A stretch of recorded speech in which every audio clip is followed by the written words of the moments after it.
அரபிக்கடலில் திங்கட்கிழமை அதிகாலை ஈரானிய கொடியுடன் சென்ற சரக்கு கப்பலை அமெரிக்க படைகள் அதிரடியாக கைப்பற்றின. அமெரிக்க மத்திய கட்டளை தலைமையகம் வெளியிட்டுள்ள காட்சிகளில் கப்பலின் இன்ஜின் செயலிழக்கச் செய்யப்பட்ட பிறகு அமெரிக்க மரைன் வீரர்கள் ஹெலிகாப்டரில் இருந்து கயிறு மூலம் கப்பலுக்குள் இறங்குவது தெரிகிறது. ஏப்ரல் 19ஆம் தேதி பந்தர் அப்பாஸ் நோக்கி வேகமாக சென்று கொண்டிருந்த MV டோஸ்கா என்ற கப்பலை அமெரிக்காவின் USS ப்ராப்பன்ஸ் போர்க்கப்பல் பின்தொடர்ந்தது. ஈரானிய துறைமுகங்கள் மீது அமெரிக்கா விதித்துள்ள தடையை மீற முயன்றதாக இந்த கப்பல் மீது குற்றம் சுமத்தப்பட்டுள்ளது.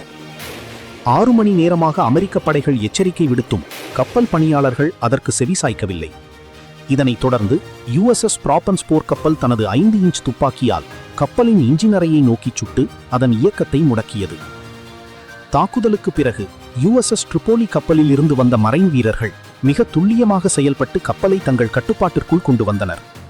முன்னதாக இன்ஜின் அறையை தாக்குவதற்கு முன் அங்கிருந்த பணியாளர்களை வெளியேறுமாறு அமெரிக்க படைகள் அறிவுறுத்தியிருந்தன. இந்த நடவடிக்கை குறித்து கருத்து தெரிவித்துள்ள அமெரிக்க அதிபர் டொனால்டு ட்ரம்ப், அவர்களின் இன்ஜின் அறையில் துளை போட்டு கப்பலை நின்ற இடத்திலேயே நிறுத்திவிட்டோம் என குறிப்பிட்டுள்ளார். மேலும் கப்பலில் என்ன இருக்கிறது என்பது குறித்து தற்போது ஆய்வு செய்யப்பட்டு வருவதாகவும் அவர் தெரிவித்தார். இந்த சம்பவம் ஈரான் மற்றும் அமெரிக்கா இடையே பெரும் பதற்றத்தை உருவாக்கியுள்ளது. அமெரிக்காவின் இந்த செயலை கடற்கொள்ளை என்று வர்ணித்துள்ள ஈரான் இதற்கு தகுந்த பதிலடி கொடுக்கப்படும் என எச்சரித்துள்ளது.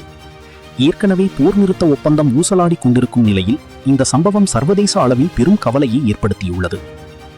ஹார்முஸ் நீரிணை பகுதியில் பதற்றம் அதிகரித்துள்ளதால் உலகளாவிய எண்ணெய் விநியோகத்தில் சிக்கல் ஏற்படும் அபாயம் எழுந்துள்ளது.